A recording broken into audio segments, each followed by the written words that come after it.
Well, brothers and sisters, we've now come to have a look at the spirit of Elijah, which is going to rest on Elisha. You know, when John the Baptist was to be born, the promise was made by the angel Gabriel at the right side of the altar of incense, remember, and said to Zacharias these words of Luke chapter 1 and verse 17. He, John, shall go before him, Christ, in the spirit and power of Elijah. So what was the work? What was this spirit and power of Elijah to accomplish? Blowing people off the face of the earth? No. Read it, it says, to turn the hearts of the fathers to the children. Now what that's a reference to is Isaiah 29. Because we read there that if Abraham and Isaac and Jacob were alive at the time that the prophet wrote, they would disown their natural children. They would have nothing to do with their natural children because they are not like them. These are not my children, said Yahweh of his people through Moses in Deuteronomy 32, and Jacob would have said the same about his. So the job was to turn the hearts of the fathers to the children. And the only way that's going to be accomplished is to turn the hearts of the children to be like their fathers. So that was the work of John the Baptist, to turn the hearts of the fathers to the children and the disobedient to the wisdom of the just, to make ready a people prepared for the Lord. That is the true spirit and power of Elijah. And we're going to see that that is what Elijah ultimately came to before he died. When he's raised, he will be a man with a different attitude of mind. He will not see himself, as I said before, as the only one left. He will go forth as the leader of the second Exodus, and he will apply that to the redemption of the whole nation of Israel. So the true spirit of Elijah was shown by John the Baptist in turning men back to God. You know, it's recorded of John the Baptist, he did no miracle. Not one miracle. Elijah did 8, Elisha did at least 16. Double portion of the miracles of Elijah. But not one miracle for John the Baptist. Why not? He wasn't calling down fire from heaven, was he? You know, to blast men off the face of the earth like Elijah did with the 2 lots of 50 and their captains? No. John the Baptist was concerned with one thing, the education of a people, that he might prepare them for the appearance of their Messiah. That was his concern. And he had 2 spectacular things that he could present to that people. One is that he was a man who actually lived what he said. And that, of course, is difficult, isn't it? You can put yourself forward and say, well, this is what I stand for, but living it consistently is difficult. His example was unimpeachable. There was nobody who could point a finger at John and say, well, you know, you say this, but you don't do it. That didn't happen in his life. And when he opened his mouth, he had one objective, and that was to convert people. Okay? It was to convert them. So this is the man that was to be, of course, the true Elijah. He was to have the true spirit and power of Elijah.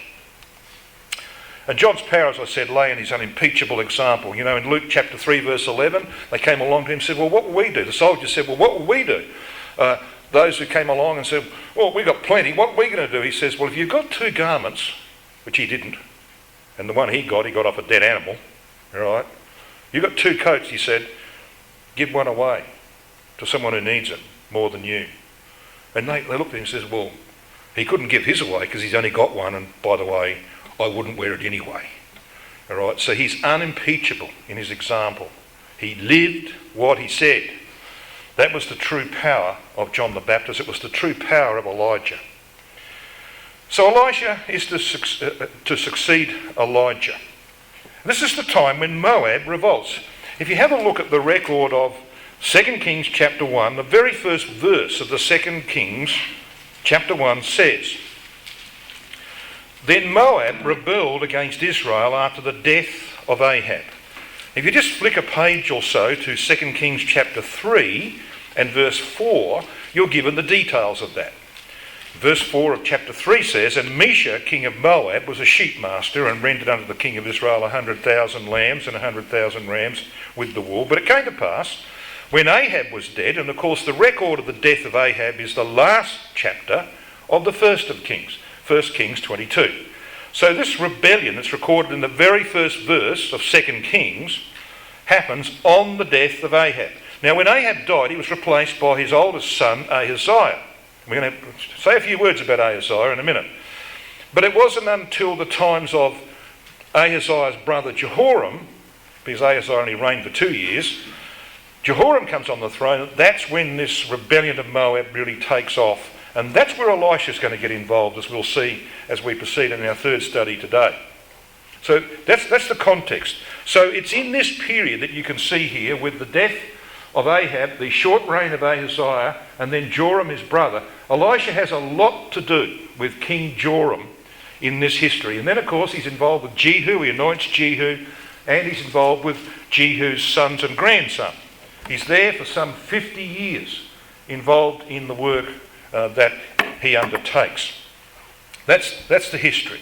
So Elijah is removed in the early reign of Joram, the brother of Ahaziah. Because Elijah, of course, is the one who pronounces the judgment upon the clumsy pagan, Ahaziah. And he is a clumsy pagan, isn't he? Now, we read about this man in 2 Kings chapter 1, verse 2. 2 Kings 1, verse 2. And Ahaziah fell down through a lattice in his upper chamber that was in Samaria and was sick. You would be, wouldn't you? And he sent messengers and said unto them, Go inquire of Baal-zebub, the god of Ekron, whether I shall recover of this disease. Excuse me? Is this man supposed to be in charge of the Ecclesia of God? He's sending off to the Philistines' land to inquire of Baal-zebub. So this is how bad it was in that time. So Ahaziah's name means Yah hath seized. Another huge misnomer, isn't it? He wasn't seized by Yahweh. He was seized by Baal. Now, what was the housetop designed for, brothers and sisters, in those days? We don't have houses like this. Well, I guess there are some in America where you get up on the top of your house and you've got some sort of little place you can stand up there, but you don't see too many of them. But every house in Israel was like this. Every house had a rooftop that you could get up on. Why was that the case? Well, it was designed for prayer. Now, Ahaziah wasn't on his housetop for prayer. You can be assured of that. He was as drunk as a skunk, right? And he fell through a lattice. So he wasn't up there for prayer. You know, that's what God actually asked Israel to do. He asked them to when they built their houses, to make them like the altar of incense, as we're going to consider in a moment. So you had an outside staircase. So when the father, the husband of the house, finished his day's work in the field, he didn't come in the door and hug his wife and say, How are you today, dear? And have you had a good day? The first thing he did when he came home from work was to go up the outside stairs of his house and to go on the roof to pray and meditate, so he would be prepared for his obligations and responsibilities in the house after he spent a day working for Pharaoh. That was what the housetop was designed for. And I'm going to show you how important this is to you and me. So he fell down through a lattice. Now, you weren't allowed to have a lattice.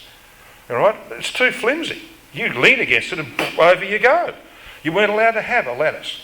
You had to have a solid balustrade, and the law said that. And we'll come to the verse. I'll put the verse up in a minute, Deuteronomy 22 and verse 8, that lays down that law. So a fixed parapet was required on the housetop for two reasons. A safety reason, obviously, but also a place where you could pray. That's what God designed it like. There's the law, Deuteronomy 22 verse 8. When thou buildest a new house, then thou shalt make a battlement for thy roof, that thou bring not blood upon thine house, if any man fall from thence. And that's exactly what Ahaziah did. He's drunk, he's up there, he's wandering around, he's blotto, he leans against the lattice and over he goes. And that's what he deserved, this clumsy pagan. Now, as I said, when God instructed Israel with that law, he had something in mind. He actually asked them to create their houses so they looked like the altar of incense. So Exodus 30 verses 1 to 7, amongst other things, says this: And thou shalt overlay it with pure gold, the top thereof and the sides thereof round about, and the horns thereof, and thou shalt make unto it a crown of gold round about. So this word crown actually means a border, right? A circlet, a moulding around. And you can see, of course, this might be something like what it looked like. So you see the illustration. So your house top looked like that. So he sends from this place to the Lord of the Flies, Go and inquire of Baal-zebub. He's now lying stricken in bed. Go and inquire of Baal-zebub. Brothers and sisters, what does this mean to you and me? Well, this man has fallen off his roof. He's sending off to this false god because he's not using the housetop for what it should be used for. Can you remember the words? Just keep your hand in 2 Kings chapter 1 if you can, and come to Luke chapter 17. Remember the words of our Lord Jesus Christ, which apply very much to you and me right now. Now he says in Luke 17:26, as it was in the days of Noah, so shall it be in the days of the coming of the Son of Man. He says about the days of Lot, and he tells us what they were doing. They were eating and drinking and marrying and giving in marriage and buying and selling and building and planting, which is what they're doing today, but it's about to come to an end very shortly. The world knows we're about to hit the massive depression of the 21st century, and we know from this context that we will be taken before it hits. All right, before we get a depression, we're going to the judgment seat. Now look at the warning that the Lord Jesus Christ gave in verse 31. He said, in that day, he which shall be upon the housetop. Now we don't have housetops like that, do we? We don't have housetops, but he's looking down the track. What he means, brothers and sisters, is that those who understand the importance of Bible reading, meditation and prayer, which is what you did on your housetop, was designed to be like an altar of incense. See, that this would come up to Yahweh as a sweet-smelling savour. Those in the latter days who understand the importance, Bible reading, meditation and prayer, watch out, because the rest of the world is doing something different. What are they doing? What he says. He which is upon the housetop and is stuff in the house, let him not come down to take it away. And he that is in the field, let him likewise not return back. Remember Lot's wife. Now the Greek word for stuff is quite interesting. It's skuios. Sounds like a bit like skewed. And we live in a very skewed world, don't we? The stuff. The word actually means implements, equipment, apparatus and gadgets. Now we wouldn't be living in a gadget world, would we? So when Christ comes and the angel knocks on the door, what kind of attitude is he going to find us in? We're going to be in this attitude of, the important thing in my life is Bible reading and study and meditation and prayer. Or we're going to be like most people today who need an operation to get a gadget out of their hand. Now I can't imagine that the gadget that Christ has in mind is your refrigerator. Okay? He's not suggesting that when the angel knocks on the door, hang on, you go and put your arms around the refrigerator, but I'll guarantee that the angels are going to find people who will find one little gadget very, very difficult to leave behind, because they spend 3/4 of the day on it, looking up, what's the time now? I've got an email. Well, I wonder what's happening on Facebook. That's the world we're in, is it not? You can't get these gadgets out of their hand. Yeah, and far too many of those gadgets are not feeding the right kind of stuff into their brains. So let's bear in mind, when we read about this idiot, Ahaziah, who falls off this roof, which should have been a place for prayer and meditation, and he ends up dying, and the divine judgments delivered by Elijah, let us remember, it's a lesson for the latter days. So let's come back to 2 Kings chapter 1. This Baal-zebub, Baal-zebul is another similar god. Baal-zebub actually means the Lord of the Flies. Now, this is ridiculous, but it's the way they thought. Because in those days they had no idea about germs. They didn't have microscopes, they didn't know about germs. They looked at what happened. They saw this heap of animal dung producing millions of flies. They saw some of those flies land on your food, and you ate the food and you got sick. So they said, whew, that heap of animal dung must be a god, because he's got the power to deliver disease that kills you. So he's got to be a god. So they called the dung heap Baal-zebub. Isn't that ridiculous? But that was the time. That's what the prophets of God are dealing with. So the Lord of the flies, or the Lord of the divine abode, was this dung heap. And of course in the New Testament 7 times you read about Baal-zebub. He was the god of Ekron, eradication, to pluck out, to rip out, to exterminate. And that's exactly what God wanted to do with the religion of this man Ahaziah, the Baal worshipper. He's going to rip it out. He's going to send Jehu, Yah is he, and away it will go. So what does he do? Well, he sends Elijah. He's just the man for the job. Look at verse 3. But the angel of Yahweh said to Elijah the Tishbite, "Arise, go up to meet the messengers of the king of Samaria, and say to them, Is it not because there is not a God in Israel that ye go to inquire of Baal-zebub, the god of Ekron? Now therefore you're not coming down from that bed, you're going to surely die." And of course we know what happens. Away go the messengers, all right, go inquire. So away go the messengers, and God intervenes through the angel, and Elijah comes from over here at Tishbe, and the angel instructs him to intercept the messengers of Ahaziah. And so he goes back. In fact, when his messengers get back to him, this is what the king says. What did he look like? He said, what do you come back for? Verse 5. Verse 6. Verse 7. What manner of man was he which went up to meet you and told you these words? And they answered him in verse 8, he was a hairy man. Yeah, he was a Nazarite. And the word man there, by the way, is ish. He's a hairy great man. And girt with a girdle of leather. I mean, they got this off a dead animal. About his loins. And he said, nah, it's Elijah the Tishbite. And he knew he was in trouble. He knew he was in trouble. All right, this man, hairy man, the Nazarite, was going to be the one who condemned him. Because Elijah's name means Yahweh is God.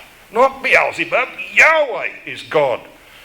And so we know what then happens. Verse 9. The king sent unto him a captain of 50 with his 50. Now how many were these? How many 50s were there? 3? So there's 50 men and a captain. That's 3 51s, isn't it? What are 3 51s? Well, 153. Does that number ring any bells with you? 153 is the number of the catch in John 21, isn't it? Of the great fish which represent the final harvest of the work of Jesus Christ. True? Yeah. And we know that the Old Testament has a phrase in it, Ben Ha Elohim, right? The sons of God. It happens to have a numerical value of 153. We know that there's a phrase in the New Testament, the heirs of God, which happens to have a numerical value of 153. We know that in Genesis chapter 48, where Jacob, of course, is blessing the sons of Joseph, that he says to them that, you're the sons of the covenant and you'll multiply as fishes do. Remember that? And we happen to know that Hebrew word that is used, multiply as fishes do, just happens to occur in the Old Testament 153 times. Yeah.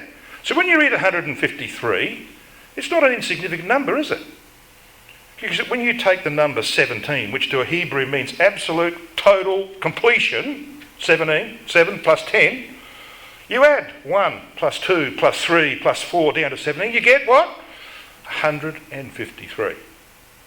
So in the course of this day, 153 men come out to meet Elijah, and he blows 102 of them into oblivion.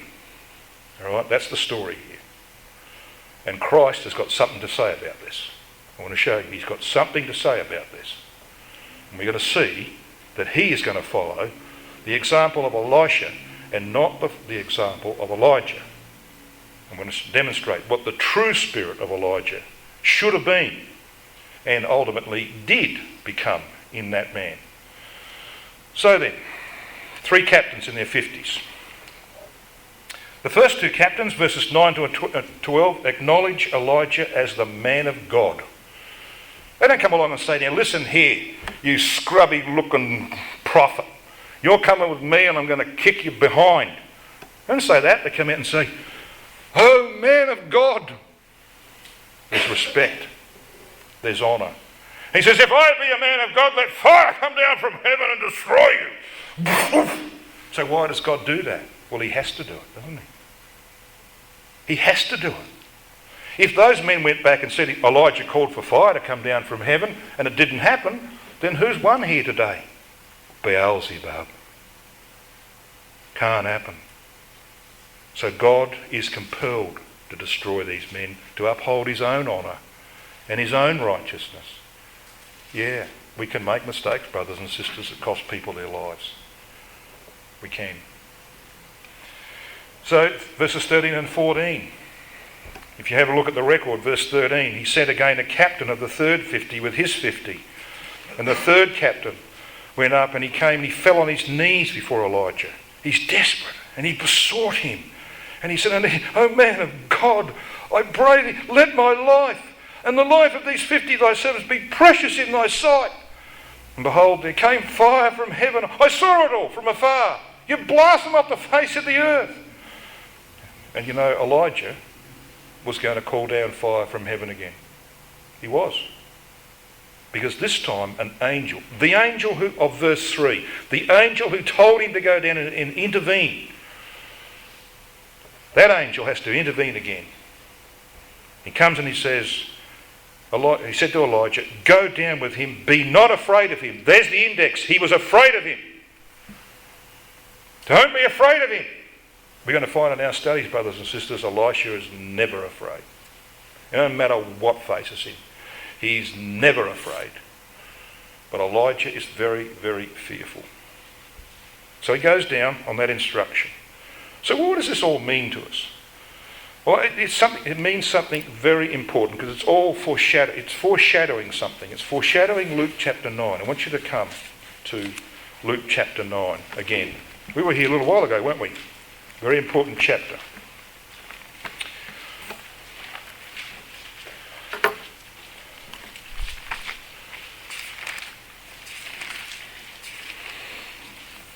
And we're going to pick this record up in Luke chapter 9 from verse 10. I'm not going to read it all. And the apostles, when they were returned, told him all that they had done. And he took them and went aside privately into a desert place belonging to the city called Bethsaida, which means fishing, the house of fishing. And the people, when they knew it, followed him, and he received them and spake unto them of the kingdom of God and healed them that had need of healing. And then it says, when the day began to wear away. Now we know this story well. This is the feeding of the 5,000, who are primarily Jews. The subsequent feeding of the 4,000, of course, was the feeding of primarily Gentiles. So you had the feeding of the Jews, 5,000. Why 5,000, do you think? Well, 5's the number of grace, isn't it? And when you said the word 1,000 to a Hebrew, he immediately thought of a family. Now we know this. Judges 6 verse 15, when Gideon replies to the angel, he says, my family is the least in Manasseh. Look up the word family. The word family there is 1,000. My 1,000 is the least in Manasseh. So to a Jew, 1,000 equates with a family. Why? Well, Abba, father, he's number one. He's going to have sons, isn't he? And then they're going to have sons and so on. Eventually he's going to have 1,000. All right? So the father, one, produces 1,000. That's what the Jewish mind operated like. So when you read that Christ feeds 5,000, and these are only men, by the way, there's many more women and children there, 5,000 represents the family of divine grace. That's what it was, wasn't it? Family of divine grace. He wanted to save them. He came to Israel first. He wanted to save them. That was his work. So he's going to feed them. Do you know that the name Elijah occurs 5 times in Luke chapter 9? It's well worth highlighting them. I'll show you where they are. In Luke chapter 9. The first one is in verse 8. And some say you're Elijah. All right, Elijah has appeared. There's the first. And then we read again in verse 19. They answering said, John the Baptist. But some say Elijah. There's the second. Then you come down to verse 30. This is the transfiguration. Behold, there talked with him 2 men, which were Moses and Elijah. When you come to verse 33, towards the end of the verse, Peter wants to make 3 tents. One for Moses and one for Elijah. Okay, so there's the 4th. And then you come over to verse 54.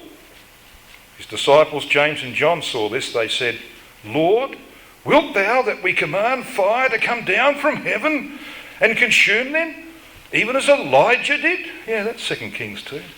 2 Kings chapter 1, I should say. All right. So Elijah's name occurs 5 times. I wonder what we're being told here. Okay? This is the true spirit of Elijah, isn't it? Divine grace, trying to save men's lives, not to destroy them. Yes? Okay. Well, I've just read portion of that. Luke 9, 53, 56. Remember that? When they came to the Samaritan village and they wouldn't receive him because his face was to go to Jerusalem, and the Samaritans hated that idea. They wouldn't let him in. So James and John, who are the sons of thunder, say, shall we call down fire? And his reply is very important. He says, in rebuking them, he turned and rebuked them and said, you know not what manner of spirit, meaning attitude, you don't know what attitude you are of. For the Son of Man is not come to destroy men's lives, but to save them. So what do you do if they won't accept you in this village? Well, you go to another one. That's what you do, and you try again. You're here to save men's lives, not to blow them to smithereens. So this is why, when you come back to Luke chapter 9 and verse 14, when he asks, what have you got here? They said, we've got 5 loaves. 5? Interesting, isn't it? 5 loaves, the number of grace, and 2 fishes. What would 2 fishes represent, you think? Fish, symbol for people in the ocean, the sea of nations. Yeah, Jew and Gentile, see? And you add 5 and 2 together, what do you get? 7, covenant. Right, so he knows what he's doing. 5 loaves and 2 fishes. Look what he says in verse 14. For they were about 5,000 men. And he said to his disciples, make them sit down by 50s in a company. Ah, I wonder why he chooses 50s. Do I need to tell you? Of course I don't. Because at the end of the chapter he's got the incident of Elijah calling down fire from heaven. You know the context. You know where Christ's mind is, don't you? Back in 2 Kings chapter 1. What it is. He wants that lesson to be driven home to his disciples, and he wants it driven home to you and me. That's what he was about. That's what Elisha was about. At this time in 2 Kings 1, that's not what Elijah is about. And so he has to be turned. He has to be changed. And that work was done very effectively, as we know, from the results 12 or 15 years later when he writes his letter to Jehoram, the king of Judah. It's wonderful, as we could say a lot more about Luke 9, because you know that Luke 9 begins with Christ sending forth 12 disciples, and you know how many baskets they picked up after feeding the 5,000? 12 baskets. And Luke chapter 10 begins with him sending out 70 disciples. 12's the number of Israel, 70's the number of the nations, to the Jew first and then to the Gentile. It's just wonderful what is in this section of Luke. But let's come back to the removal of Elijah from the presence of Elisha in 2 Kings chapter 2.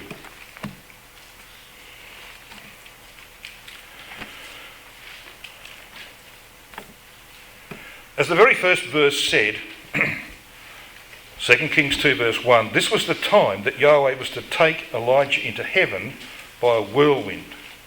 Okay, so we know what was going to happen here. This is the first time, by the way, that they've been seen together for 10 years. Yeah.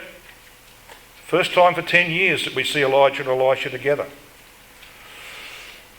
And wind, earthquake and fire are seen again in 2 Kings 2, just like they were on the mountain in 1 Kings chapter 19. So we read in verse 1,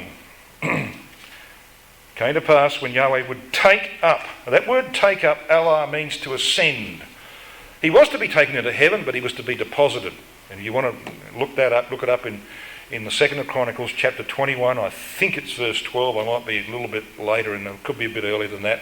2nd Chronicles 21, you have the record of a letter arriving at the palace of Jehoram, king of Judah, written by Elijah. Now, the last time I heard, there was no postal service between heaven and the earth. Have you heard of one?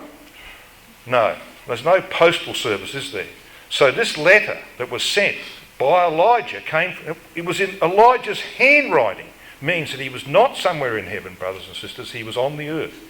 He'd been put back, probably where he came from, in Gilead, to ruminate upon what he had done in that 3.5 years and to get his mind right. And there's no question he got it right. And the last incident that got it right, that caused him to think hard, was what happens here in 2 Kings 2. I want to show you. It's the final journey. It goes from Gilgal, which of course referred to the place where Israel cut off their flesh, place of the institution of circumcision. But it's not that Gilgal, okay? That's the meaning of the name, but it's not the Gilgal on the plain of Jordan. This is another Gilgal. This is one up on the mountains of Israel near Bethel and Shechem. And it became in its time a centre of idolatry. And this is the reason why these places are mentioned here. So they go from Gilgal and they're going to go to Bethel. What do you know about Bethel? Well, that's where Jeroboam put his calves, isn't it? So Gilgal, that's mentioned here, and Bethel were places of idolatry and apostasy. And you see, this is very important because here is Elisha attaching himself to Elijah, and they're going from Gilgal, centre of idolatry, to Bethel, a centre of idolatry, and then of course they're off down to Jericho. Jericho? What's that doing being rebuilt? Do you know where the record is that Jericho's rebuilt? It's in 1 Kings 16 verse 34, and it fulfills the prophecy of Joshua 6 verse 26. Cursed be the man that rebuilds Jericho. You know why that'd be cursed?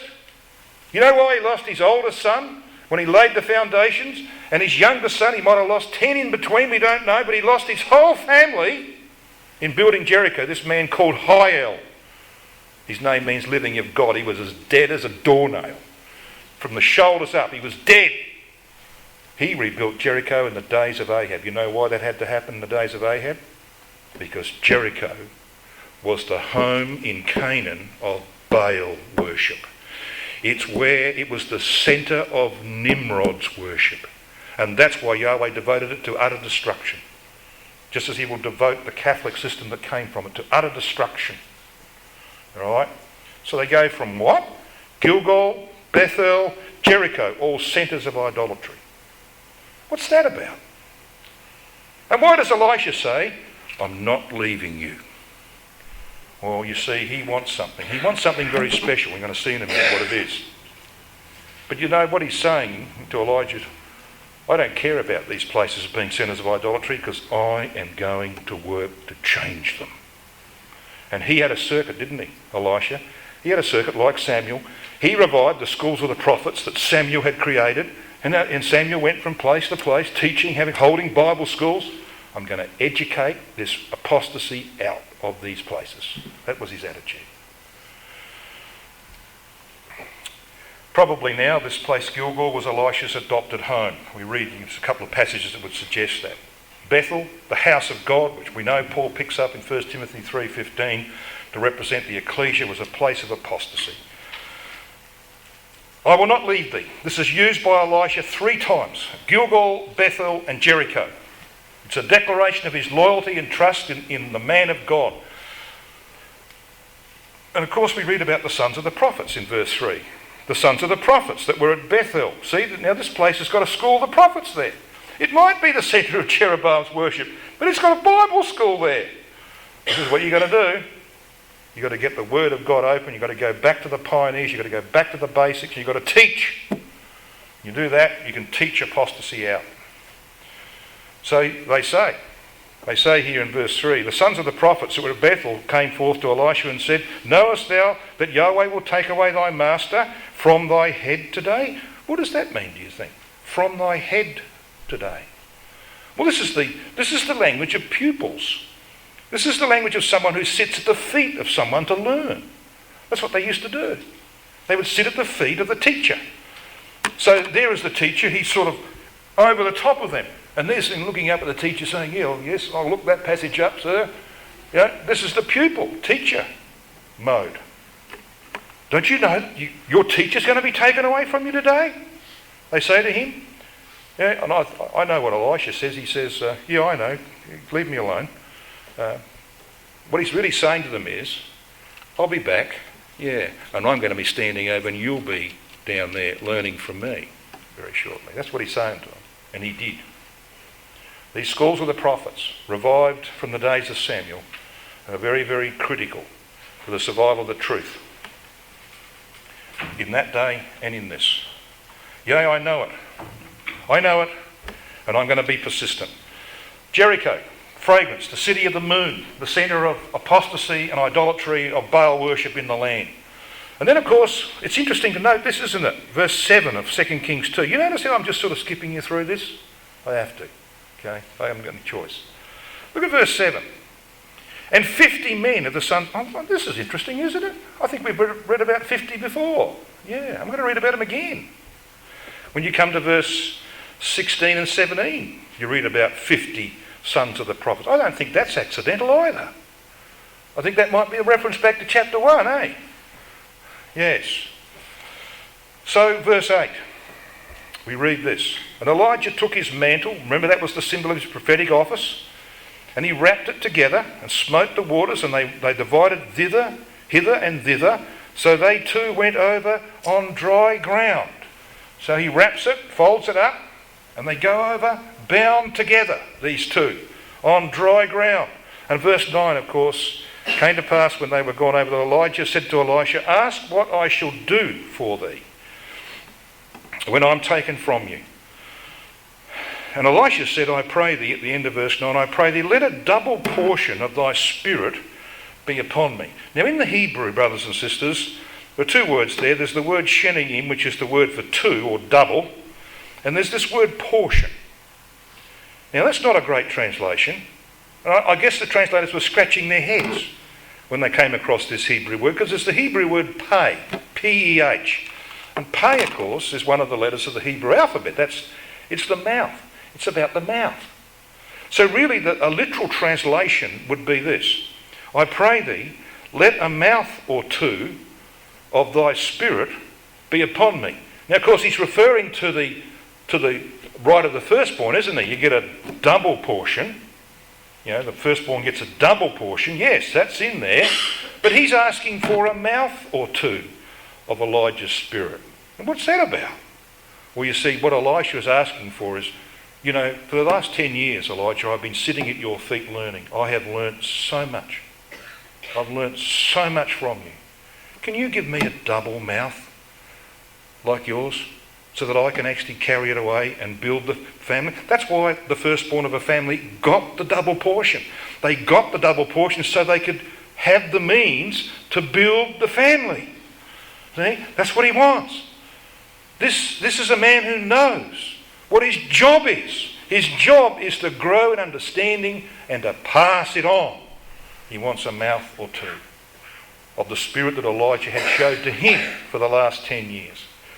His true spirit. And Elijah says in verse 10, thou hast asked a hard thing. Really? Is that too hard? Of course it's not. But you see, this is the man, isn't it? This is the man who thinks, well, I'm the only one who's got it. These idiots down there don't understand what I'm talking about. All right? This is a hard thing. It's not, brothers and sisters. He hasn't got this right. But he does something. He says something that's good. He says this. You've asked a hard thing. Nevertheless, if thou see me, when I'm taken from thee, it shall be so unto thee. But if not, it shall not be so. Now, of course, we know what happens. Elisha does see him go. But there's something else that happens. We're going to see in a minute. Elijah passes by, brothers and sisters. I made mention that we're back to wind, earthquake and fire.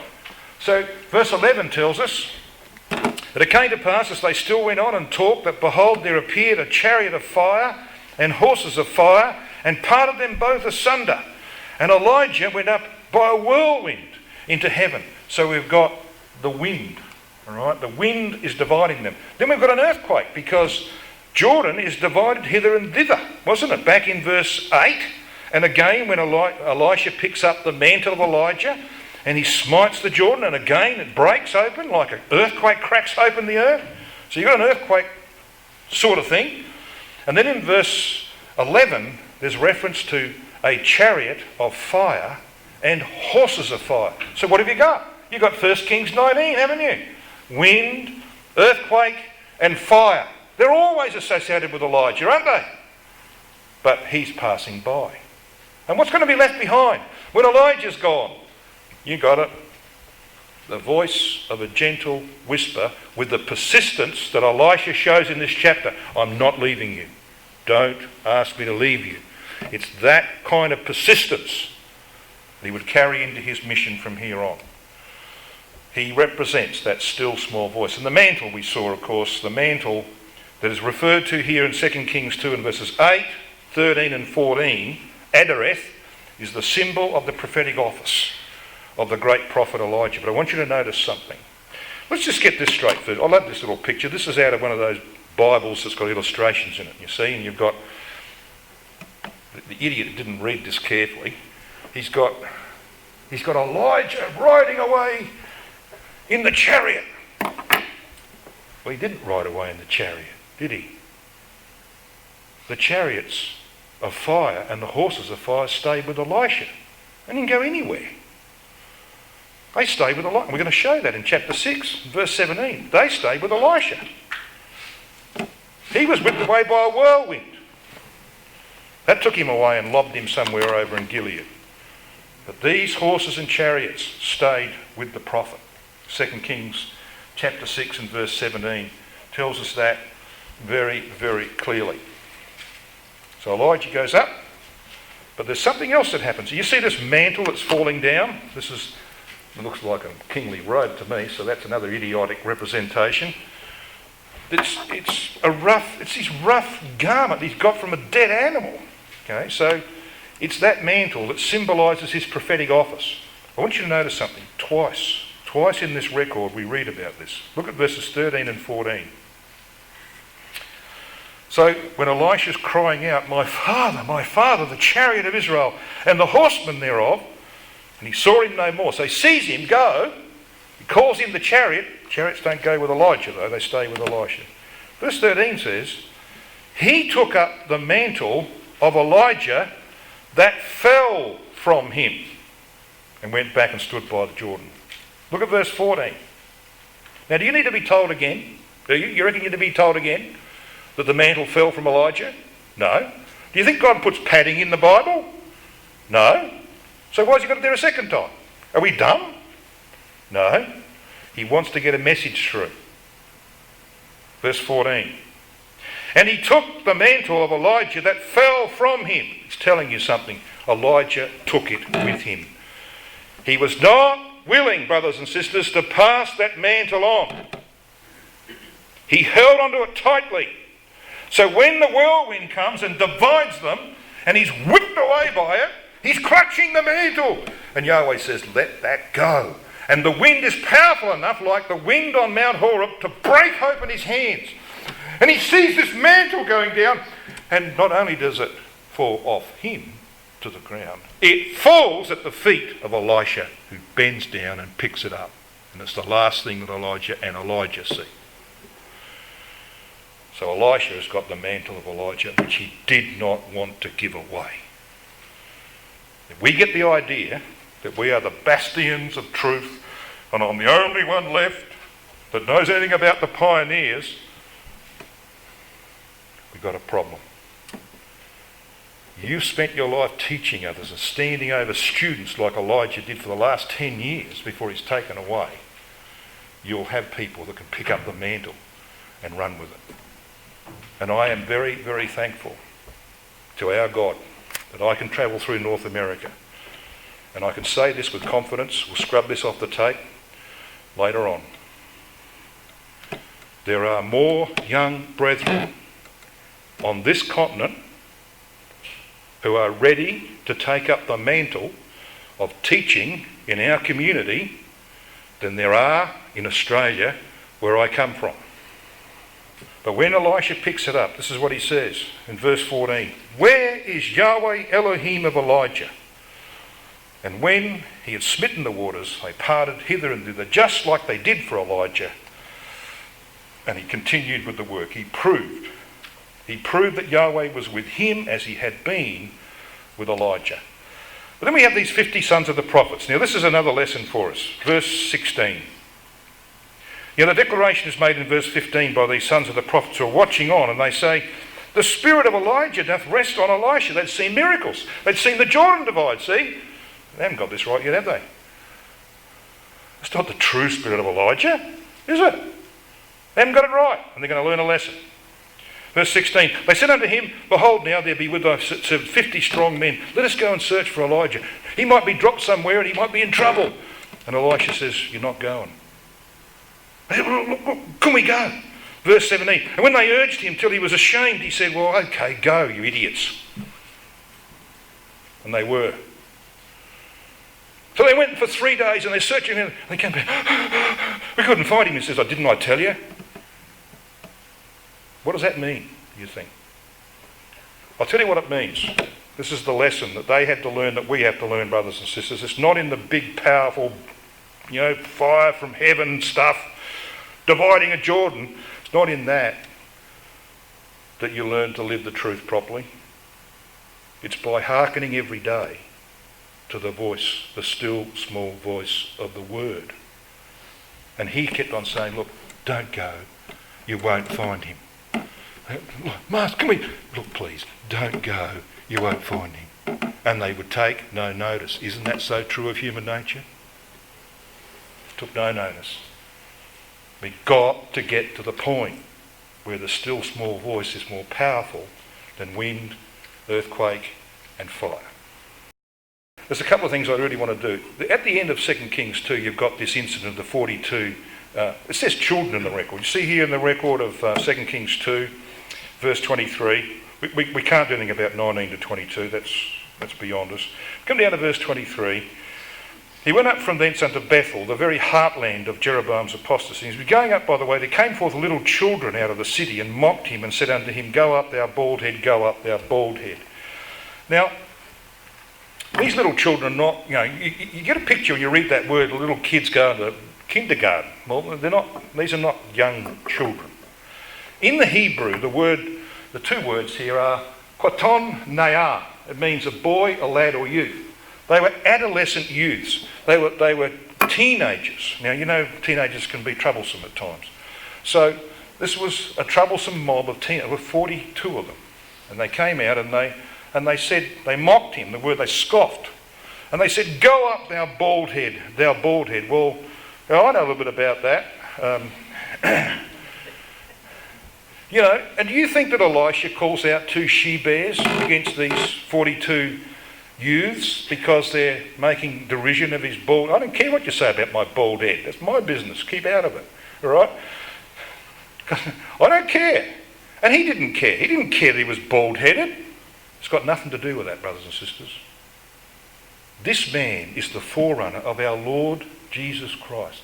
Can you remember him saying, Matthew 12, can you remember him saying that you can be forgiven for a word spoken against God? You can be forgiven for a word spoken against Jesus Christ. But you will not be forgiven for speaking against the Holy Spirit. That's the unforgivable sin. Calling in question obvious demonstration of divine power. Can't be forgiven for that. And what did they say to him? Oh, you're doing your work by who? Baal-zebub. Yeah, we've just been reading about him. 2 Kings chapter 1. See, this is blasphemy of the Holy Spirit. You know what they were saying to him? This word go up here is Allah. It means to ascend. Now, they heard the story, like everybody heard the story, that a whirlwind came and divided Elijah and he went up into heaven. He went up, you see. So they said to Elisha, come on, give us a sign. Give us a sign that you're from God. Come on, Baldy.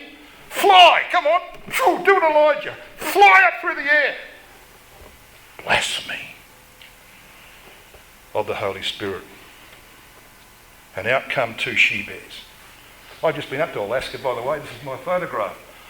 2 she-bears, well, 2 bears anyway. They come out and they tear them to shreds. 42. 6 times 7. That's what spirit, 7, does to flesh, 6. Okay? So here we've got divine judgment, one of his first works. Now I want to take you very quickly, finally, to chapter 6. Just to finish off this Chariots thing, and also what precedes it, very quickly.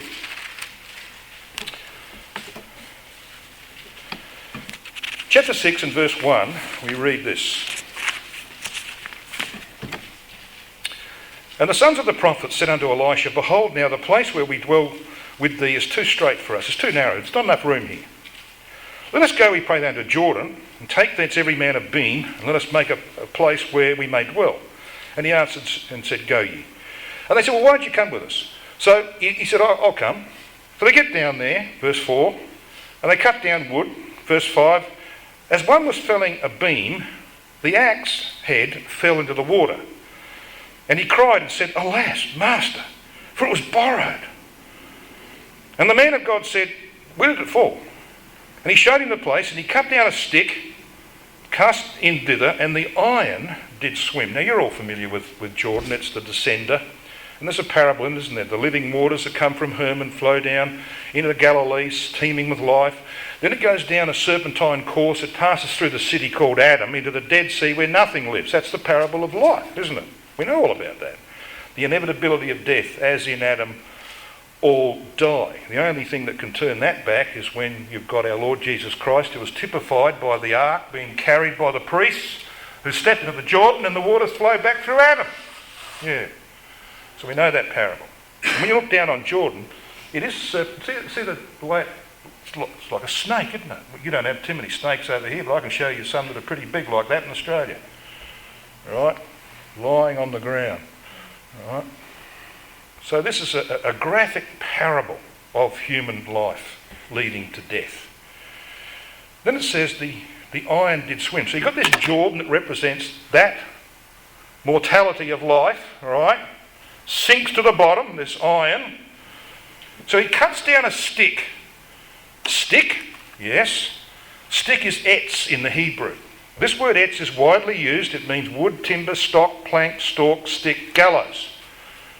It's used in Deuteronomy 21, verses 22 and 23, in the law that said, if you hang upon a tree, etz, tree. You hang upon a tree, you're cursed. We know why that's there. It's there because Christ hung upon a tree and God had to set the law aside to raise him from the dead. That's why. It's there in Esther 5 verse 14 of the gallows that Haman wanted to hang Mordecai the Jew on. So we know that's also typical of the sacrifice of Christ. See, what do you reckon this is saying? The iron did swim. Well, when they took him, they punched iron through his hands and his feet to pin him to an etz, a tree. And then to prove that he was dead, the Roman soldier, just like David said in 2 Samuel 23, took an iron spear and shoved it into his side. You know what it says, what David says? This man will be filled with iron. He would be filled with iron. But guess what? Because he was pinned to that tree with iron, the iron did swim. He's brought up out of Jordan. He's raised from the dead. What's this about, brothers and sisters? Why were these men carrying beams? All right. Who were they? Well, they were the Bible students of the day, and they were carrying beams to build the house of God. And that's what we're about. Very thankfully, the iron did swim. Later on in this chapter, verse 8, you have I've just got to tell you the story very briefly. Verse 8, the king of Syria warred against Israel. Verses 9 to 11, Elisha sends a message to the king of Israel saying, the king of Syria is coming down, he's going to be here. Don't go anywhere near it. And so the king of Syria says, we've got a traitor in our midst. Here in my cabinet room, I'm talking about our campaign to go down. And someone in this room is telling the king of Israel our plans. Who is it? Come on, own up. And someone says, haven't you heard about Elisha the prophet in Israel? He's telling the king of Israel what you talk about in your bedroom. Really? He is. He said, right, let's go and capture him. So he gets together a big army because he knows no single soldier's going to go on this mission, is he? He gets together a big army. And they come to Dothan, the place where Joseph went to meet his brethren, remember? They went there because of materialism. He went there to seek the profit, the welfare of his brothers. What did they do to him? Sunk him in a pit. Yeah. Well, you know the story. Verses 15 to 17 tell us that when the servant of the man of God was risen early and gone forth, and behold, he looked over the wall, and there's all these horses and chariots, and he said, Master, how shall we do? And he answered, fear not. Here's the fearless Elisha. Fear not, for they that be with us are more than they that be with them. Really? And Elisha prayed and said, Yahweh, I pray thee, open his eyes that he may see. And Yahweh opened the eyes of the young man, and he saw, and behold, the mountain was full of horses and chariots of fire round about Elisha. Yeah, that's the ones, that was, one of them at least was the one that divided them back in 2 Kings 2 at Jordan. Where are they now? Well, they've been at Jordan, they're now at Dothan. See, these chariots are following Elisha all over that land. And they multiplied, haven't they? The mountain's full of them. Marvellous, isn't it? Marvellous story.